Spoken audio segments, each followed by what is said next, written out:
You know, I think about us, the three of us, what we could be. I think about it all the time. Please. It's terrible. No, it's not. I know June. She's my friend. I care about her. How's your day going? You look pretty. Thanks.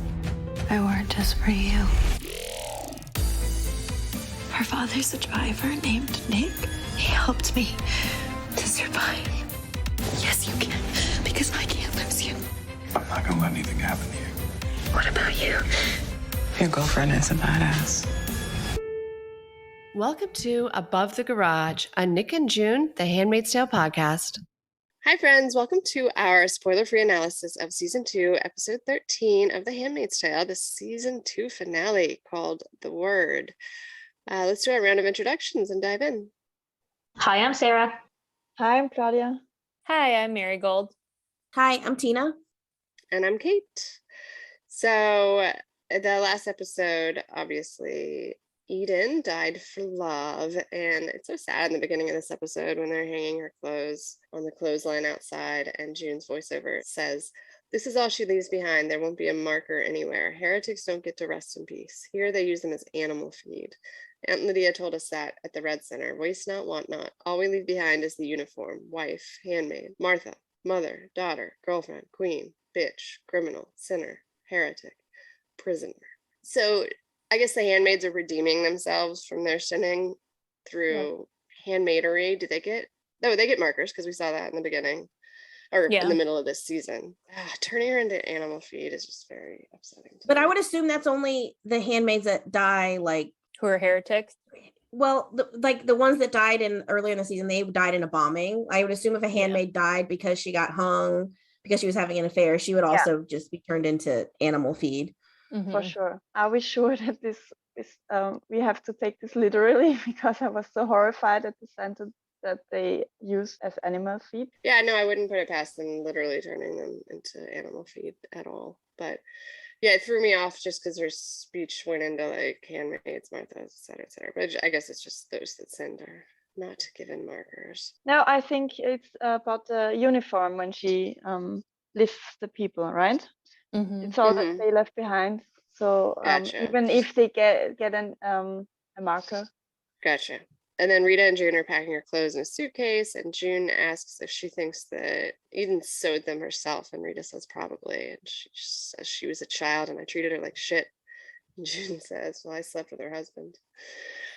And then Rita just says I should have tried, which is true. Everyone should have tried harder, but it's so hard in Gilead when you're just struggling to like survive. Mm-hmm. I think even like as like watchers, I remember the first time around being super annoyed with Eden, and now now I'm like, oh, like he was just a child. Yeah, I was so worried that especially when she picked stuff up and you got the anxiety that she will tell on them the whole time. Mm-hmm. And I really thought she would do that and they would go that route, and this completely threw me. Yeah, they set that up, I think, too, when she was implying she would turn Nick in for being a gender traitor. That made us all think, oh, she's so Gileadian that she'll turn them in for whatever she finds, which is not necessarily true because, I don't know, at some point she changed to understanding Gilead was not the god that she was so passionate about. And that's when June finds her Bible, which she's taken notes like all over. And I think that's just that's such a moving reveal to me. Rita didn't really look like it was news to her that June told her that she slept with Nick. Yes. And I always wondered about the sentence, I slept with her husband. So is she saying before they were married, or is she saying she slept with him while he was her husband? I'm really glad you asked. I've always wondered that too. Yeah. I feel like Nick wouldn't want to have endangered the baby after she nearly bled out. And that was the night they got married. I mean, I don't know. I mean, when he brought her the news from Canada, she looked like it wasn't something new that he would just go up in her room. So that's why maybe. But didn't it say in the script notes that like it had been months since they had touched, like because he could feel like her curves underneath her nightgown? Yes, I think so. Since the hospital, because the hospital was the first time. Yeah, that they kissed. Yeah. Right, but that wasn't in the script. That was unscripted. So I think the script was assuming that the hospital hadn't happened. But either way, I feel like they haven't had sex, but I hope they have. I agree. Me too. I hope so. Yeah, I don't think they had. I don't think so. But I did think the phrasing was interesting. Yeah. Because like I said, it would make you think that she had slept with him while they were married. Yeah. Maybe she was just saying that because she was carrying his baby, and still from that time she slept with her husband and she never told her that this is his baby. And maybe it's like more like this. But the other thing was always that Rita just looked like, okay, yeah, I know. Yeah. And we never got to see that she notices anything. So. Yeah, she doesn't even react. She just continues on about Eden. Yeah, I would love to have known exactly when she found out, which I think she had to have known before that scene where they're holding hands, because come on, look at them. But I think that's maybe when she did, because previous to that, she says something like shitty when he marries Eden, like, I can't remember what it was, but something you wouldn't say to someone that was in love with someone that just married someone else. Yeah, I know. Yeah. I bet that when June escaped, I bet she probably had like an inkling of, because Nick was stealing Rita's coffee, and I don't know. I'd love to think that. Maybe she noticed that Nick's supply of clothing had gone down since Nick gave her some of his clothes. Yeah, I like to think of her noticing like the missing coffee and being like, oh, I know she's safe somewhere. I would wish that he would have told her and they would have cared for all this together. That would have been very nice. But I guess they weren't at that level then, so of trust. Yeah. I thought it was interesting, before June found the Bible, she opened like a box of Eden's with like a photo with her and her sister, and then like a stuffed animal bear, maybe? Yeah, it was a teddy bear, yeah. Yeah, so I think the bear was just, supposed to be another like symbol to us that like she was such a child. Yeah, I saw that too. Yeah, so the scene was actually supposed to be different too per the script. So Nick was actually supposed to bring in the box of Eden's things. And while Nick was in the kitchen with them, June was supposed to try and grab his hand to still comfort him, like she did at the end of the last episode. And he was still like, even in front of Rita, but he was still supposed to just leave without saying anything because he was still so affected by what had happened to Eden. All right, so Eden was breaking Gilead law this whole time for her passion and love of God, and it was a moving reveal to me. And June takes it directly to Serena in the greenhouse, where Serena is talking to Holly about lilies, which is not irrelevant. Lilies are the most commonly associated with funeral services, as they symbolize the innocence that has been restored to the soul of the departed. I figured they picked that flower for a reason. And she starts by calling her Mrs. Waterford, but very quickly switches to Serena, like familiarity. And she's like, look, she shows her the Bible and she wrote notes all over it. And Serena takes it and she's flipping through it. And so, like, there's so many notes in this. I wondered what Eden was doing with her time. I'm glad that she was doing something. And then Serena's response seems like Eden was hiding a multitude of sins. I get the feeling that Serena is torn though anyway, but she's just going along with that answer. Yeah, she was. Immediately. But I feel like in general, the relationship or dynamics between Serena, June, and then Eden and Holly are actually a really huge theme in this episode, because they have later they have several scenes. And then June reacts strongly to Serena's lack of reaction. What sins was she hiding? She was 15. She was trying to understand God. For fuck's sake, Serena. She was trying to read the Bible. And Serena is like, don't use that language around my daughter. My daughter will be raised properly and she will obey the word of God. And then June screams, she cannot read his word. And Serena yells at her to get out, but June leaves her with the Bible, and you can see that it's gotten to her. Did you see her look when she closed the door and looked at Serena like June's, oh my God, livid. Yeah. I noticed something. Serena was saying after, don't use that language in front of my daughter. She says, do you understand me? Again. I never have heard it, but this time I had the captions on again and was looking for clues, so I noticed it better. Yeah. Do you understand me? That's funny. She says it a lot, as it turns out. Well, there's one thing that I really hate about this scene is that June sort of at least seems like, or at least pretends that she's accepted that her daughter is the Waterford's daughter. Like she's your daughter. Yeah. although she's obviously June's daughter, not hers. Right. But it's sort of like, I don't know if she's pretending or if she's sort of coming to terms with what's happening. I think she's manipulating. I think she knows the best way to get to them is to pretend by their bullshit. I think she tries to convince herself that she's okay with it too, because she thinks she has no other chance. Because later on, we will get to this when she talks to Fred, there is a moment where I thought she really thought that she had no chance in getting to see her daughter grow up. So I think she really resigned to that a bit. Yeah. But I will come to that later when we get there. So then we're in the Waterfords' living room, and Eden's father is apologizing to Nick. Vomit. Nick's doing his nervous finger twisting, and he says what he's supposed to. By his mercy, all will be forgiven. And they shake hands, and Nick walks out, strangely close to June. It almost seemed like he touched her, but I doubt that he did or would in that scene. And Fred's being like an unbelievable asshole to this dad, and I want to murder him until I switch my murderous desires to the father in a second. And the dad says, thanks for welcoming Eden to your home. And Fred says, grave mistake, as it turns out. It was sin and deception. What an asshole. Like, oh, anyway. Yeah. Eden's dad says that he's ashamed, and Serena is like trying to be nice and says Eden spoke a lot about your farm and how much she missed it and your family.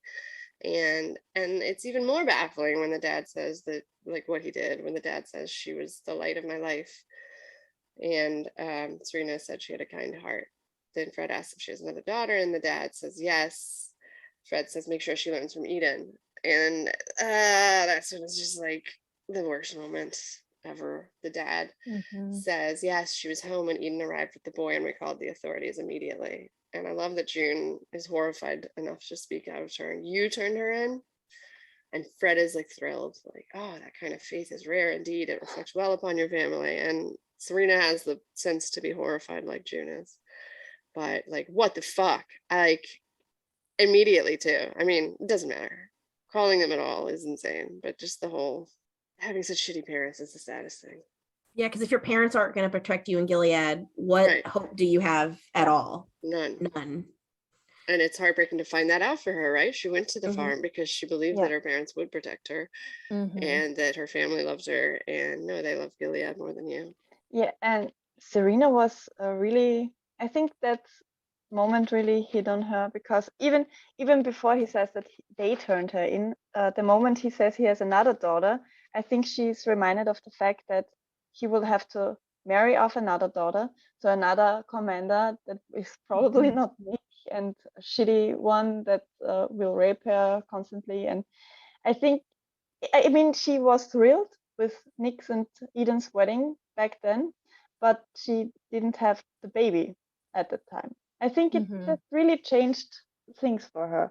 And now she's imagining herself in that moment, and she's thinking, yeah, oh my God, they have another one, and they have to go through all of that again. I think that really hit her. And then they say, okay, we turn her in. So, oh my God. So that's why she's so extremely horrified. Yeah, because she did look upset from the moment he said he had another daughter on, like more upset. But it drives me crazy when you see people that can't empathize until they have experienced the exact same situation, and then suddenly they understand. And why did you not have the capacity to think about another person's feelings before this, you know? Like, right. And also, I think she knows Fred, and she knows Fred would not hesitate to turn in, you know, her daughter, their daughter, to save his own rear end. Oh, definitely. Right. And Fred's praising him, right? So just to reinforce that. Once again, I have to go back to Nick, because I noticed something. When we see Rita and June stand in the room, Rita is so sad. I almost cried with her when she turned up and had to leave the room. Yeah. But before that moment, you saw that they had a gap that was wider than one person, so you could just walk through it. But when Nick came and left the room, he had to go between them.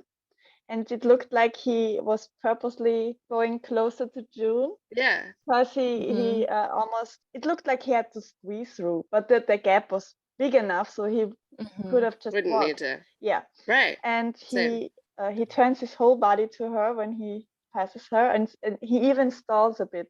So I think it was the first time he was trying to get a bit of comfort from her. Just by standing close to her. Yeah, because in the moments before, he always tried to not have her near him because he didn't want to break. But I think the moment with the dad just was one thing too much, and he needed her, but he couldn't. And she was leaning her head to him, like in season 1 when they weren't even dating. Like, I don't know if we could say that they ever dated, but yeah. When she was having feelings for him, and they didn't even really talk to each other, she did that same thing when he came in to the room and stood behind her, and she was leaning herself towards him, and she did the same thing now. So I thought that was really cute. I hope that their bodies touched when he grazed her. So yeah. No, I noticed that too, and I was like, "Why?" Because he paused too, as if he was touching or something.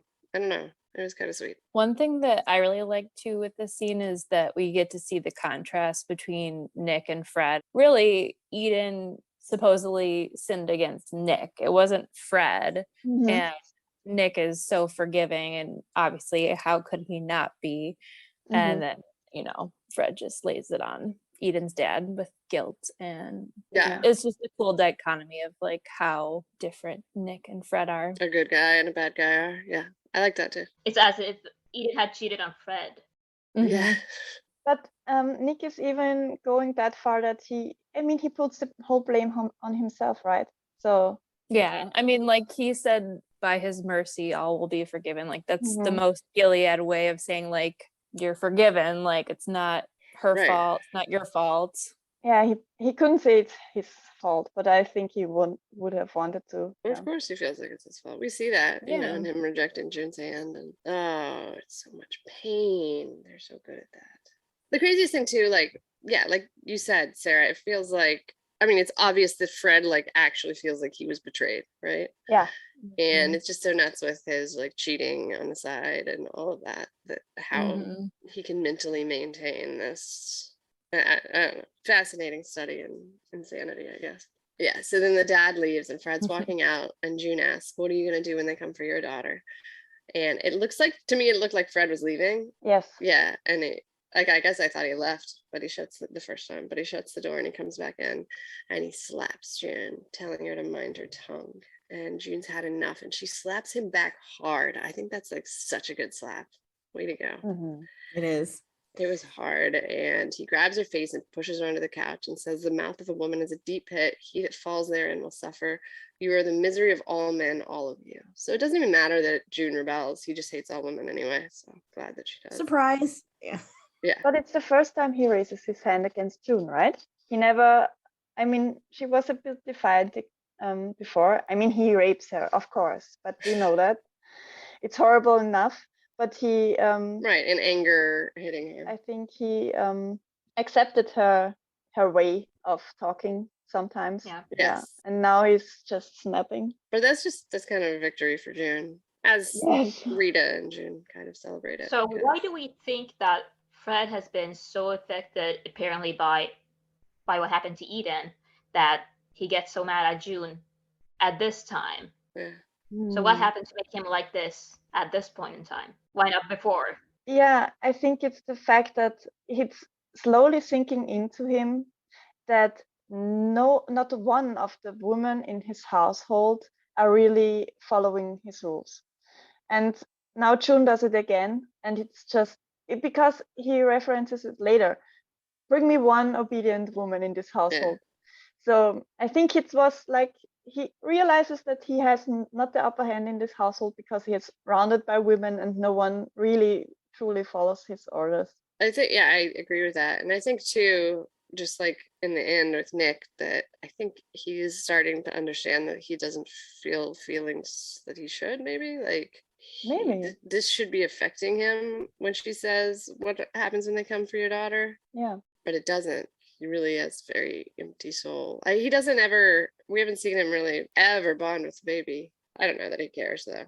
The crazy thing is that he had feelings for another human before, because before Gilead, we knew that he was deeply in love with Serena. He followed her everywhere, and it's like like the power draw every ounce of love and compassion out of him, and he's such a different person ever since he murdered that first woman. Do you think that he truly ever loved Serena though? I think he did. It looked like that, but I don't know. He's probably was a narcissist ever since he was a grown up.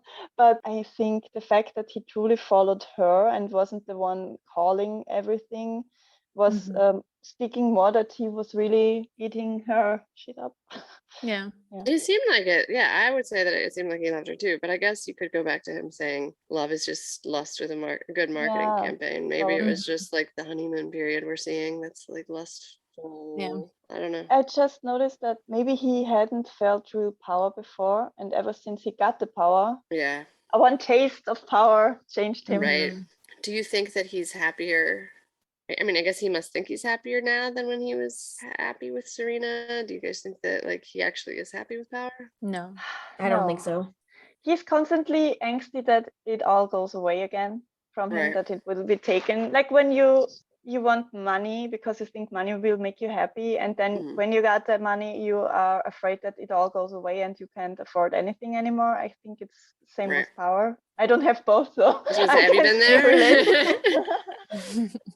But yeah. All right. So then Rita's in June's room with Ice asking how it feels. And June says her face is fine, but she may have broken her hand. And Rita smiles and says, praise be. I love their relationship at this point. They're fully friends and hate Fred and, you know. And then Nick's coming in the room as Rita's walking out. And obviously, since it's in our intro, we love when she says, your girlfriend is a badass. And he smiles at her and laughs his quiet Nick laugh. He knows she's a badass. He knows his girlfriend is a badass. And then June starts saying it's okay to him because she knows he's broken. She knows the guilt that he feels over Eden, and he's letting her see him like as vulnerable in this scene. What I love though too is like it's so Nick for him to like he comes into the room but he hangs by like the door frame where like he doesn't like demand her comfort. Like you can tell he wants it, but he doesn't want to impose like his grief on her. I love the fact that when Rita passed him and looked at him, it's like she's giving him the absolution that she's okay with the fact that like she's saying it's okay that you are with her, and like you don't have to worry about that because she probably knows that he's feeling guilt about Eden too, like she does, and like everyone does in the household probably except Fred. Almost. I was gonna say that's why I like all the different layers. Every time she says it's okay, it feels like she's saying it's okay for something different. You know, June, like, right. Yeah, when she's trying to comfort about him. Rita first. Oh, so, Rita, I'm sorry. No, it's okay. No, I was saying because Rita looked at him.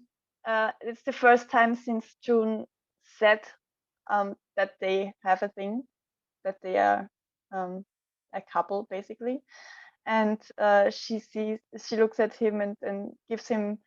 This is the first person except June that knows that they have something. So her being to him like, it's okay, she's a girlfriend, own up to this fact. Right. It's like she's giving them the absolution that is okay. Yeah, I love that. And acknowledgement as a couple too, sort of like recognizing them that they're a couple. And I'm sure that's exactly a really big thing for him. Yeah. And he's like glowing up. He's still, after the chuckle when she says the girlfriend is a badass stuff, he looks at June when Rita leaves and he's still smirking and like proud. Still happy and proud. And and then everything falters and his head drops. And that's when June feels the need to finally step up to him. Oh God, I love it. No, it's an amazing scene.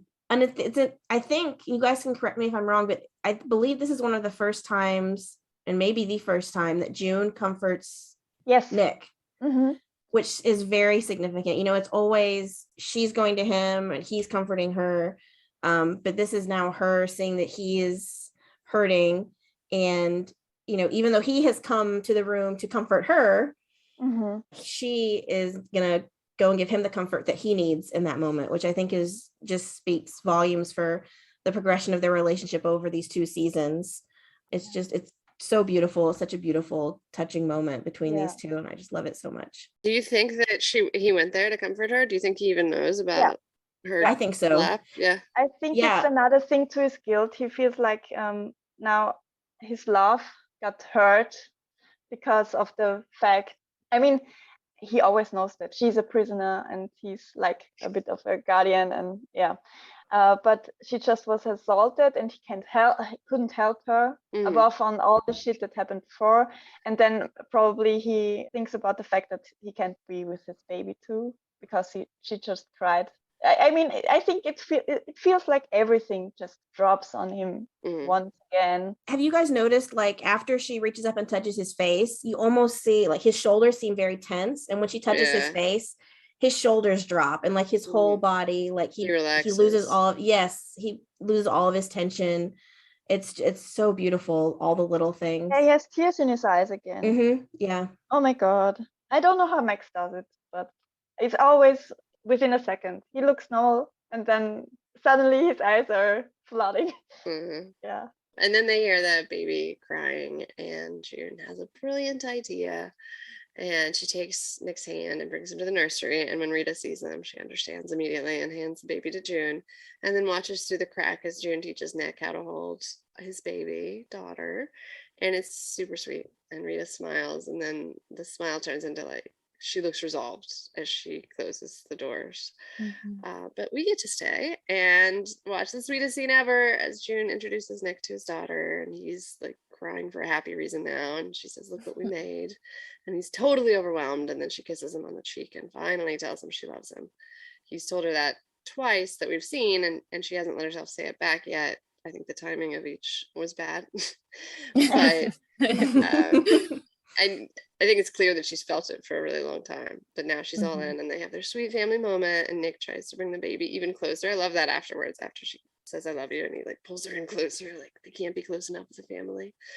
And my caption said, he said, hey, come here, you're really sweet. I thought he said sweet. Yeah, that's what mine said too. That's what mine says too, yeah. And he says, hey, sweetie, when like this camera is showing, he whispers it. You can't hear it unless you're watching the captions, but I think that's adorable. I feel like June said I love you to Nick because she knew that he needed to hear it. I mean, like, she felt it previously, but like she finally said it because she knows that like he's going through some shit.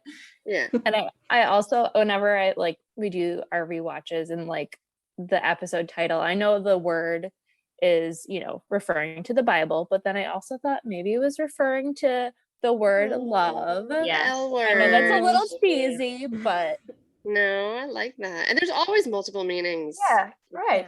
Yeah. And I realized that I don't know why I didn't notice this before, but it's like the ending of season 1 all over again, but in reverse. Because last season finale, she just noticed she's pregnant and she's devastated and she's on a low point. She was hit. They found out about her and Fred, and she's pregnant and she didn't want to be pregnant, everything. And they basically were broken up by then. And he comes in and hears that she's pregnant and sees her state, and he brings her everything. He shows her that he's all in. He didn't give a shit that Serena was there, and he gave her a family. And now June did the reverse. He's broken, and she realized he needs that. He needs to give in the fact that he has a family now too. And yeah, it's the same, exact same scene, reverse, I think. Yeah, it's interesting. And he's so lost for words. I love it. Yeah, I really like, I'm sure you've all seen the script to screen video they have for this scene that's on YouTube that Hulu released, which I love. But what was really telling is, and even looking at the script, because it was different on page just a little bit, but Nick had no scripted dialogue in that scene at all. Yet the way Max played it, you can tell every emotion he's feeling. Like, I think the only direction he had was Nick is very overwhelmed, which, yes, but he played it so well, and you can see all the emotions, like the love, the fear, the devotion. And, it goes back to what Claudia said in the previous scene. I don't know how Max does it. He gets so little, but then he gives us so much with what he has. And I just love it. I'm just in awe every time we get one of their scenes. I think he should really have gotten that Emmy, maybe earlier, the nomination even, because it's like he does so much. I don't know how he does it. It's crazy. It's understated, but very powerful and poignant. Yeah, and I think it makes Nick so much more real and human. I just think he plays Nick perfectly. I did read the book. I like Nick in the book.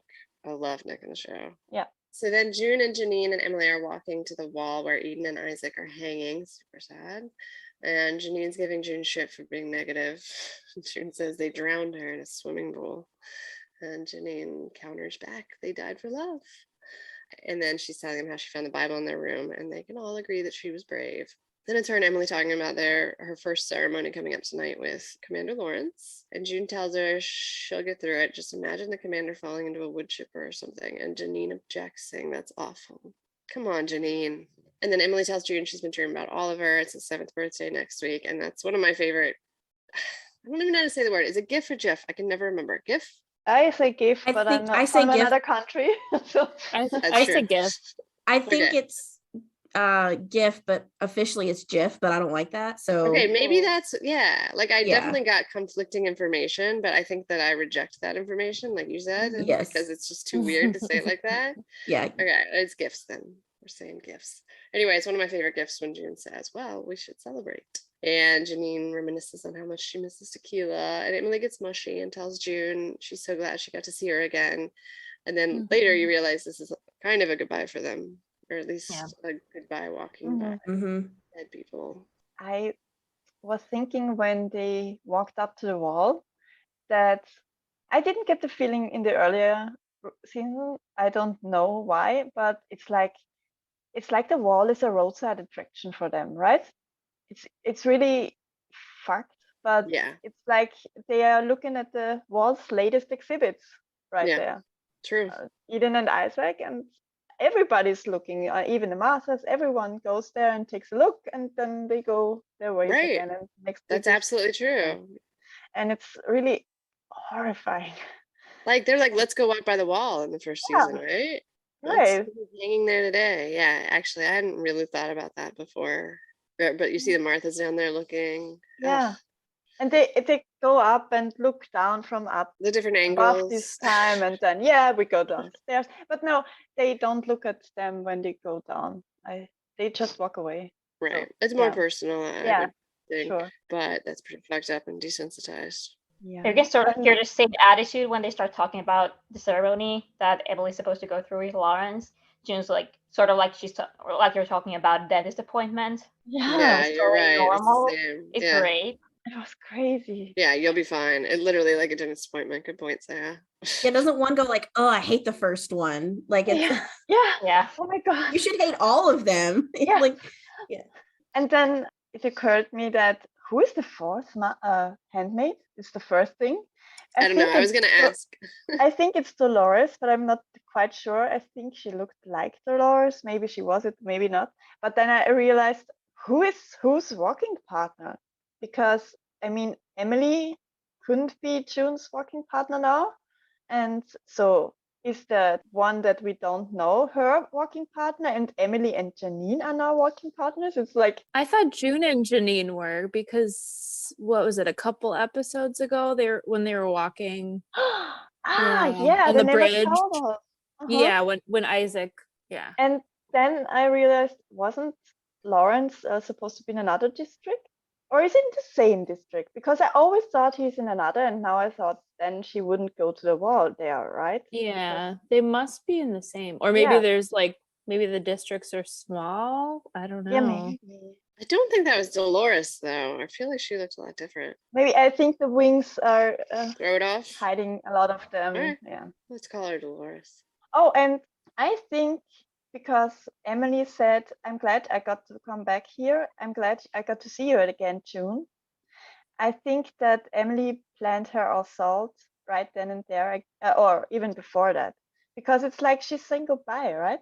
Yeah. She thinks she's going to die after this night. She's planning on to defend herself at the ceremony. Yeah, and then go down for it. Right. And then when that doesn't happen, she's like, well, shit, I have to kill somebody. Yeah, I think that's why she was getting all mushy on her. And then we're at Naomi's house, and she looks like an evil queen, like looking over from above. But they come in, and Angela, you get to see Angela and Holly in the same scene, and Angela's healthier again. And Naomi says she prays that things have settled at Serena's house. She's always getting digs in, like no matter what. Not that they can avoid discussing this, but it's all she ever does. But it is the perfect time to feel Naomi out on the future of their daughters, which Serena does. And then when she seems like warm to the idea, she asks what other wives might share their thoughts. And they go to the group. The scene fades away, but it looks as if they're going to speak to the group as a whole. And there are a lot of wives there. Seems dangerous. Yeah, and they turned to them when they walked up, so it's like they were expecting the queens of Gilead. Yes. But I think the mouses look for the babies while they are having their soirees, and only those two babies are in that room. Oh, they're the so only maybe babies. It's like So they are the queens. They are the queens. They have the babies. So something about Naomi's costume also made me feel like evil queenish. I don't know, something around her shoulders. Yeah. I don't even know what that was, but that was extravagant. Yeah. And then Emily comes down to prepare for the ceremony, and there's music playing in the house, a song called Itchy Poo Park by Small Faces. And before she goes into the study, she starts like frantically looking for a weapon, and she finds a knife. She's really over being a handmaid at this point, no more. Although maybe it's more than that, since she attacks Lydia later. It's maybe she's just had enough of Gilead, period. Then when Lawrence enters the study, Lawrence notices her kneeling there, but he kind of pretends to just be about his business, yelling Cora about where she is. He's just fucking with her. He just likes torturing. I mean, like, he's entertained by it. It's not malicious, I think. Maybe. Okay, Maybe, yeah. It's sort of like he likes torturing her. Yeah. But he's speaking a bit softer to her, so I was not sure if he really noticed her or... Right. Yeah. I think he did. I think he's just fucking with her, but who knows? Anyway, it takes a bit for him to finally be like, what are you doing down there? She's like, we have a ceremony. And he's like, no, I'm not doing that with you. Get up. I looked the song up because I know most of them are there for a reason. And it's about skipping school to hang out at a park. And it's like, it's funny because they're skipping the ceremony. It's like he's putting that song on for a reason. That's funny. The lyrics say, what did you do there? I got high. And then people got riled up because it's a song about getting high. And he said, no, it's like we used to go to a park called Ichiku, and we used to bunk off school and groove there, and we got high, but we didn't smoke. We just got high from not going to school. So it's like he's getting high from the fact that he's defying Gilead's laws. It kind of feels like that. Yeah. So I really love that they put that song in there. Yeah. And then Lawrence talks about how can I motivate employees if I can't leverage salaries. Racist. And he says Hertzberg, right? And I mean, he shows that he doesn't really want to see them as slaves because he isn't really confirming with that. But then I looked Hertzberg up, and it's Frederick Hertzberg was a psychologist who became one of the most influential names in business management.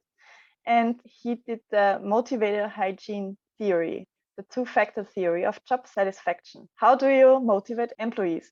And so Lawrence name dropping him, it's like he's aware that Emily's educated and that she's a professor. And so he's like enjoying the fact that he can just name drop something like that. And he's sure that she knows what he's talking about. Yes. So it's like he enjoys his little conversations, even though they don't really have conversations. One-sided conversations. Yeah. It's too bad we don't have long with the two of them. It'd be interesting to watch for longer. And then we're with the commanders, and Serena walks in, and one of the commanders makes a joke about Fred forgetting his lunch, which is obnoxious. And Serena says, we are here to propose an amendment. And she turns around, and the wives all walk in behind her. And she says, the Holy Scripture is a gift given to all of humanity. We believe that our sons and daughters should be taught to read it, which Putnam calls a radical proposal. And Serena says it's offered with the deepest respect and love for my daughter and all the daughters of Gilead. But Fred looks like angry the whole time. Oh, yeah. And says they'll consider it, but Serena's not done yet. She takes out Eden's Bible and starts reading as some of the wives like take off behind her, terrified. I feel like she could have chosen a better excerpt. But I thought the entire scene was so funny because the moment all the other wives walked in behind Serena, the men, they were so intimidated. Oh yeah, I missed by it. this group of women suddenly coming into the chamber, their man cave or whatever. Yeah. Which literally is the reason that they don't allow daughters to read, because they're trying to avoid this Yeah. exact scenario of women Mm-hmm. challenging them, you know? It was surely all of their wives from the council, plus Yeah. more of them, because it was like 30 yeah. women. I counted them.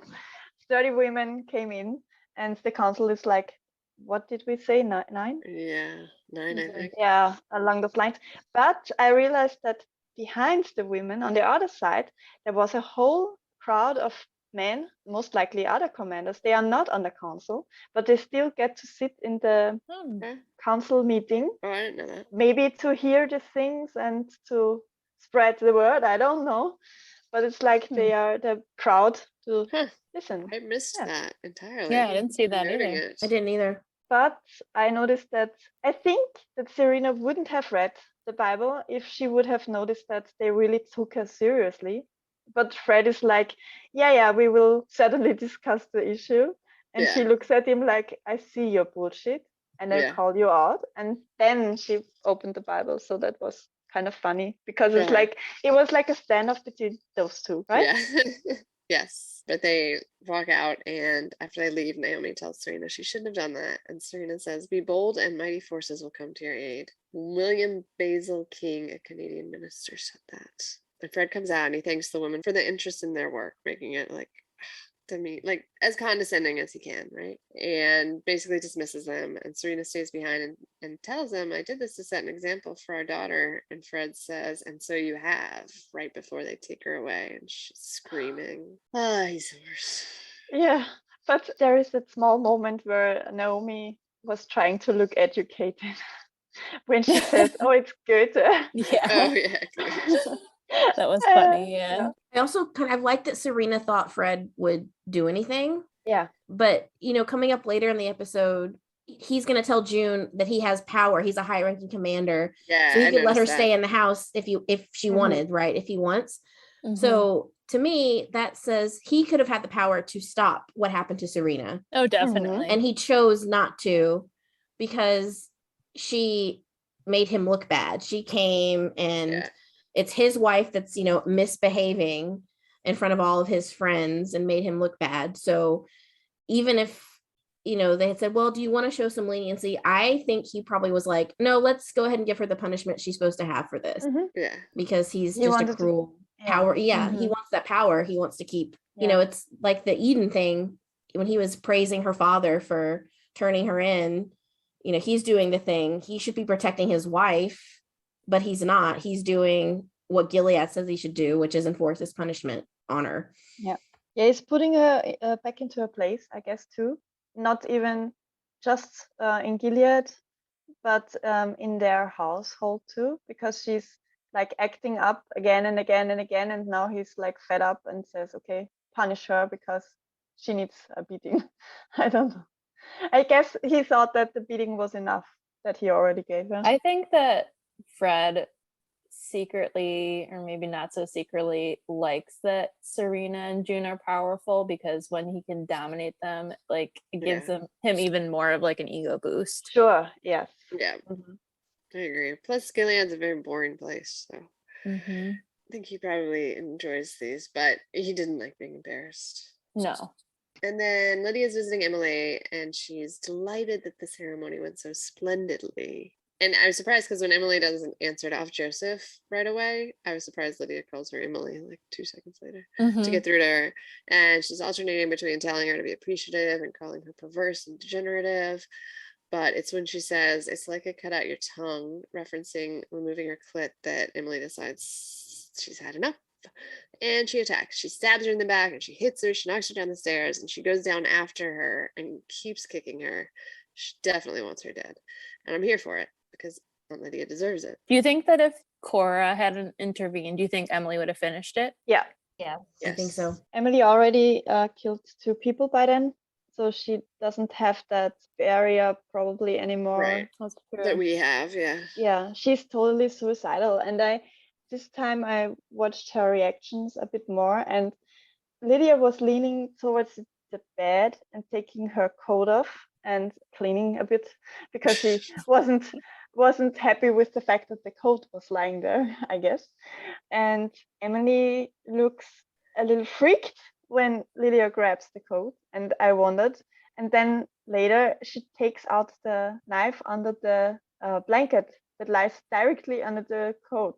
So she probably thought Lydia notices before she can even do anything with the knife. So that was the first thing. And then while Lydia talks and Emily doesn't talk back, Emily's face gets more and more and more livid. And you see how she really completely breaks. And I mean, she was suicidal already, but I think this was the last drop. And then she thought, okay, I'm done.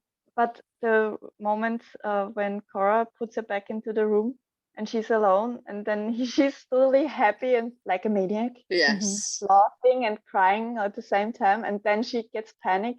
I think that's really the moment when it sinks in that now she's going to die. Right. And she wanted it, but now she doesn't want it. It looks like, It's incredible acting though. I loved it. The high at first, like, I did it. I hate that bitch. I did it. And then like as it sets in, like, oh fuck, what have I done? I'm fucked. Yeah. Right. Did she win? She won. I mean, was it for this season or last season? I know for season 1 for sure. Yeah, I knew that. I think she got a nomination. Yeah. Yeah, she's been nominated every year, I think. But then we're at the Waterford house again, and Serena and Fred get home, and June answers the door, and she can tell there's something very off about everything. And I'm annoyed Serena's letting him touch her. I'd kill him. But he walks her up to the bedroom and helps her take off her cloak, and June's following, like trying to figure out what the fuck is going on. And Fred just tells June that they've had a difficult day, but all will be well from here on. Tells Serena to lay down.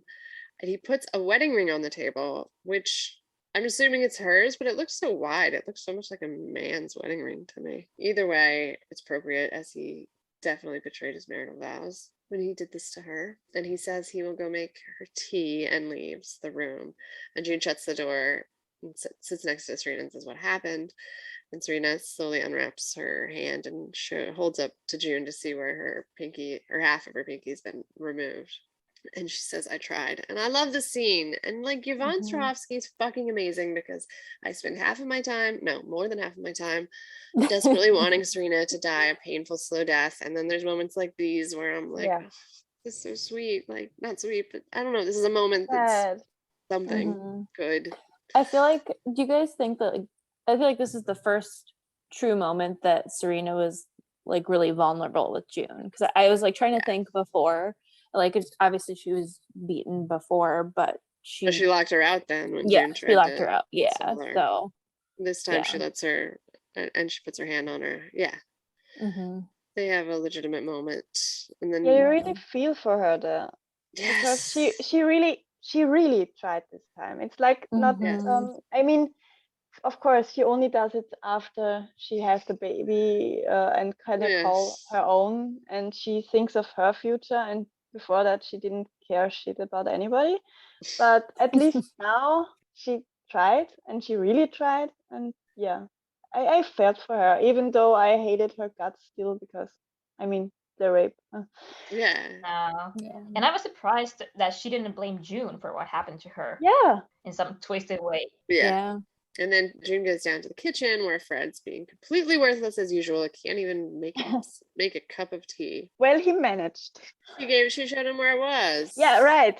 I was really perplexed by how pretty the tray looked afterwards, because he did the rest himself. So probably he still remembers from before Gilead how he has done shit himself. So. I like that Lawrence too is calling earlier for his Martha. It's just like shows like how completely helpless they are without their Marthas. It's so crazy. I also like that anytime someone's missing in this house, they're arranging an escape for June. Yeah. I was just about to say that. I was like, Rita's absent, and now like, we've seen the episode, we know why she was absent. She was out making plans. Yeah. So he calls for Rita. Yes, he's calling for Rita, and then Fred says, God send me an obedient woman. And, and June says, you let them do that to Serena. And he says, Serena needed to be, we all have our roles to play. Serena needed to be reminded of hers. And if you play the role of an obedient handmaid, you can stay in the house. And June says it's not allowed, and he says rules can be bent for a high-ranking commander. And I wrote that too. Extra obnoxious on the heels of what he just did to Serena. Yeah. But he is offering June what she wants most in the world, to be close to her daughter. And Fred says, we can try again for a boy this time. I hate him. And she says, go fuck yourself, Fred. She's the best. I love her so much. Amazing. Because he's offering her baby, but she knows everything that it comes with. Jezebel's. He's also dangling Hannah, isn't in front of her. Yeah. He's like, we could go see Hannah too. Oh, But he's yeah, offering that's her everything next. he knows she wants. Yeah. I'm surprised even after she says fuck you, go fuck yourself, Fred, that he offers her more, but he does. He's like, offers her Hannah. I may be able to arrange more visits with Hannah. So he's now literally offering her everything she wants as long as she behaves properly. And she's so angry, but he tells her to think about it and leaves the room. And I just think the fact that he has the power to give her everything she wants, but only in exchange for being raped and abused, it's unfathomable. I wondered at first why he would want that, because obviously June is not obedient to him. And she will have her flare-ups every now and then, and he hates it. But I think the fact that if he would get her a bit more under control and they would work together so she can have a kids and he can get what he wants, he can stay better in his position as a high-ranking commander, or at almost the highest rank, right? Because he knows that she even has some pull over Serena.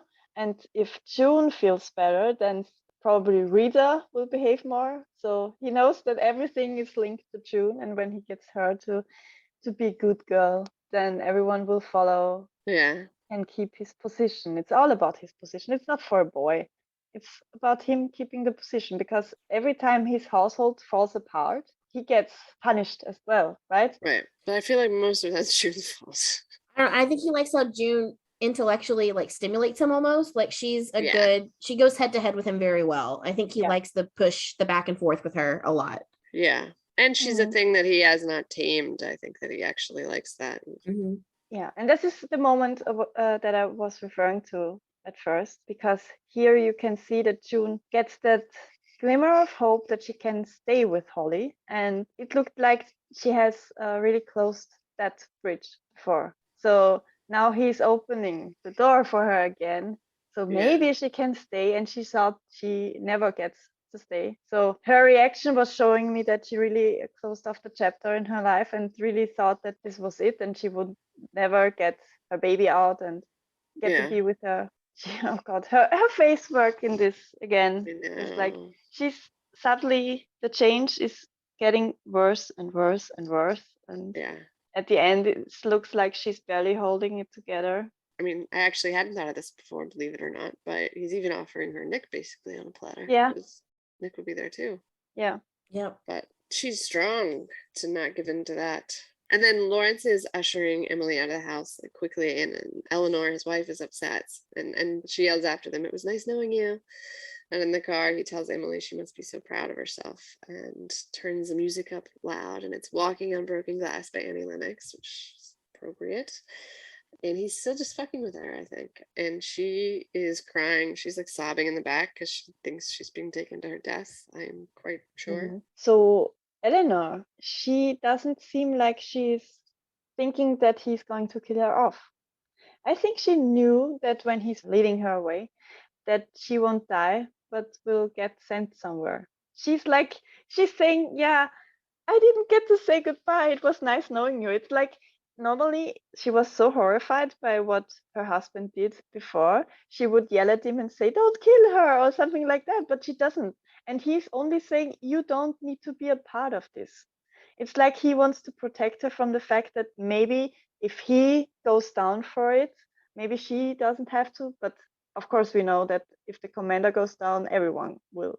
So that doesn't make any difference. But I think that she knows that he's not going to get her killed. So that was my... Oh, and the part where he says, you like music? Who doesn't like music? And then after Emily cries and he turns the music off again, and she says, stop. And he's like, oh, not a music fan. Huh? Yeah. Then June's in the nursery with Holly when Rita comes in and tells her that they can get her out if she goes now.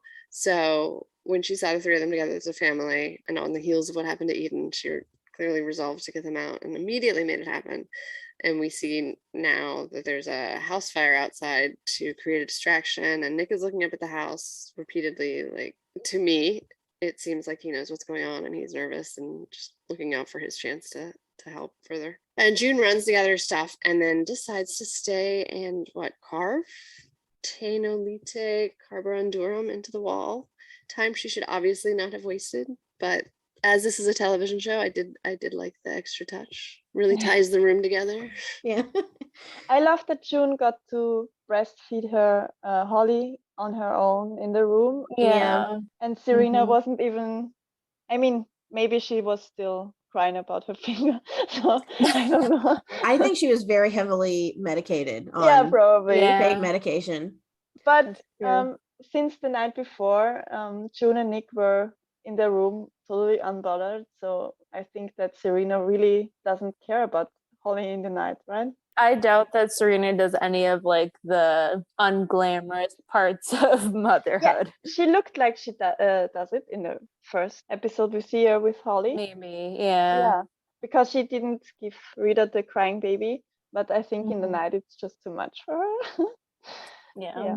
Oh, yeah, and Rita is saying, we can get you out. And June is saying, who is we? And she first says friends and then Martha's. And I was wondering if the friends and then the Martha's are the same, or if she's saying friends and Martha's. But it probably is the same. But you want it to be Nick and Martha's. It would hint a bit at Nick if she would have let it just leave it as friends, because he's a friend too. So yeah, I agree with you that he surely has to have known. He ushers the other guardians away, and then he looks at the house and looks totally concerned, panicky, I don't know. And it looked like he knows if he doesn't go now and go to her, he will never see her again, and this is his last chance. Yeah, I agree. June goes back to Rita, who hands her the baby, and she does give that look. She does see Nick outside the window. He looks up at the right time, and they look at each other for a long beat, and then he gives her the sad, not sad, but the goodbye, encouragement nod. You gotta go. And it's sweet. And she's off. And Fred sees the fires, and he calls for Nick, and he asks Rita what's going on. Everything's starting to concern him for some reason. And he goes upstairs. I love the look Rita gives him on the landing, though. Yeah, I was going to say, can we just praise Amanda for that? That was amazing. So good. He's like daring him. Yeah. Yeah, he knew what was going on then. Yeah. He sees the nursery's empty and June's room is empty, and then Nick comes in and he looks at Rita and runs up the stairs to continue with his part of the escape. And when he's in the hallway, Fred's turning back around and telling him to go downstairs, get a search team, and Nick approaches him, puts his hand on his shoulder, and uses his other hand to show Fred his gun in a threatening manner. He's not going to let him leave to form a search team. And Nick says, it's too dangerous out there. We'll stay here. And once again, Fred looks absolutely baffled that somebody would do this for someone else. Just cannot understand. Yeah. The script said that when Fred said my child, that angered Nick. No, that's not your child. This is what you do if you're going to protect your child. I'm going to stop you. Right. And yeah. No, I like that. I was surprised though that Fred got it so quickly, because when he notices that something was going on, he just goes outside, really not that fast, and then he calls for Nick, and Nick isn't there, and then he sees Rita, and it's like it trickles in that it has to have something to do with June, and it happens so quickly, and I was really amazed that Fred, who does never notice any other shit, and immediately goes and looks for June and the baby. I mean, it's a fire outside. It's another house, right? Yeah, Fred is not that smart. No, but okay, this time. And I mean, Nick slowly going up the stairs, totally unhurried, and he goes to Fred with already the hand on his gun. Mm-hmm. So he was prepared. He knew what would happen. I love that he says, you stay inside, and then Fred completely enraged, and then when he holds him back, he's like, we'll stay here, right? I mean, it's a high pressure moment, and he's really slow, he's deliberate. He really manages to do that calmly. Calmly, yeah. Yeah, and take full control of the situation, Yes. which is Yeah. very impressive. Yeah. Yeah. And then the Martha comes to get June, and Serena sees them, runs out, and she wants her baby. June says, Serena, I can get her out. She cannot grow up here. You know she can't. And she starts appealing to her love. She says, I know you love her so much. I know. I've seen it. I know you can do this. I know how much you love her. And Yvonne's acting again. She deserves an Emmy. And Serena finally says, let me have her. And it seems like maybe she's not going to do the right thing, but then she says to say goodbye. And she gives blessings to her sweet Nicole, kisses her. June's even crying, but she's also getting nervous because they're running out of time. And Serena hands the baby back to her, and June says blessings on you, Serena, and holds her hand. I was surprised that she really gave her back. Yeah. Yeah. My theory on that is she was very highly medicated on painkillers and she wasn't thinking correctly. Like she was still very affected by what had happened to her. And then on top of that, she was medicated, because Fred came in with a big bag of medication when they came in. That's just my theory. I think it was a combination of she was a little loopy from probably being on pain medication. And also she just had something very traumatic happen to her. And I think if that had not happened, she would not have let the baby go. It was just, she was very vulnerable at that moment. It was a good night. Yeah, it was a good night for that to happen. Exactly. Yeah. I swear I get chills and tears watching the organization of the Martha Network and everybody helping her and calling her June. And it's just so moving. I wish we saw more of the Martha Network, but this is a beautiful glimpse.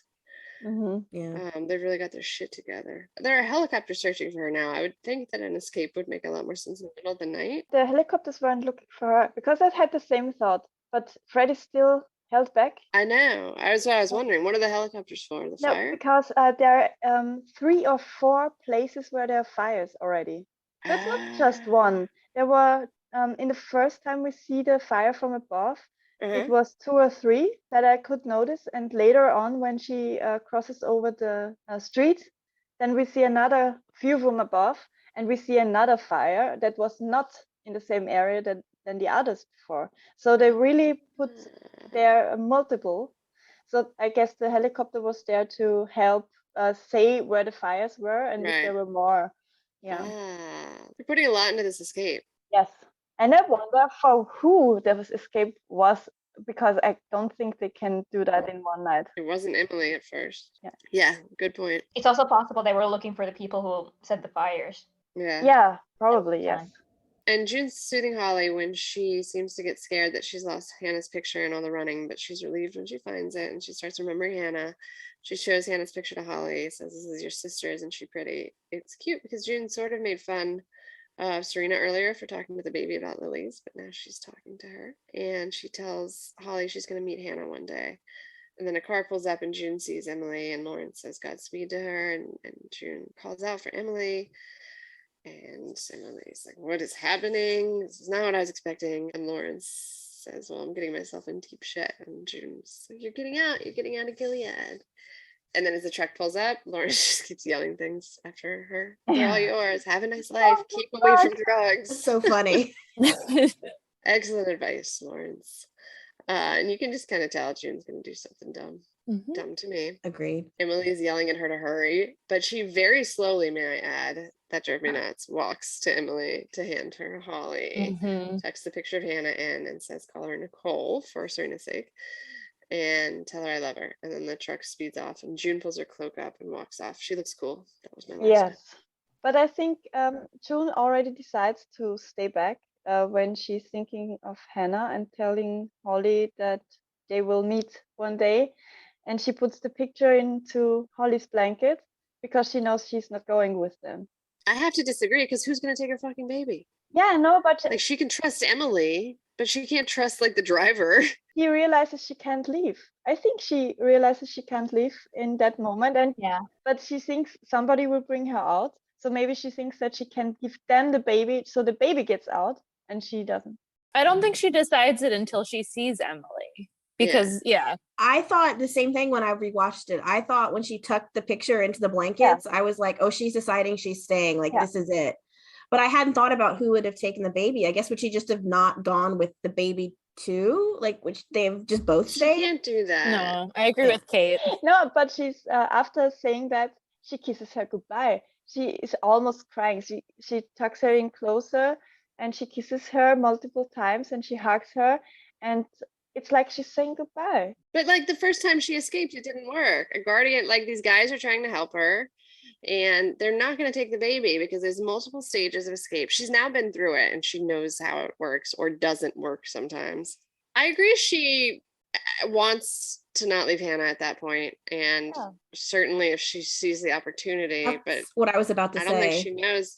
Yeah, I don't think she can possibly think that it would be the right move as a mother until she sees Emily, someone she trusts. Yeah, I was gonna say maybe she got the idea, and then when she saw Emily was there, now she got the opportunity, so she took it. Maybe, yeah. I mean, there's definitely something changing there and happening in her brain. You're totally right. When she's thinking about Hannah, that's changing. But I think until she saw Emily, it couldn't be executed. Maybe she thought that she can bring her over and then go back. Oh my goodness.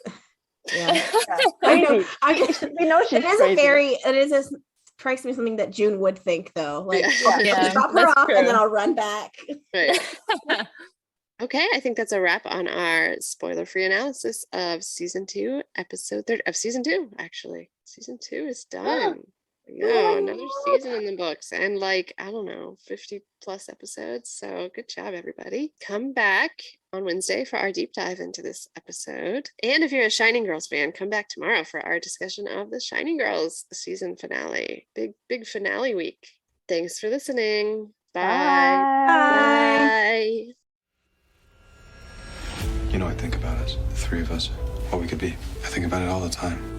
Please. It's terrible. No, it's not. I know June. She's my friend. I care about her. How's your day going? You look pretty. Thanks. I wore it just for you.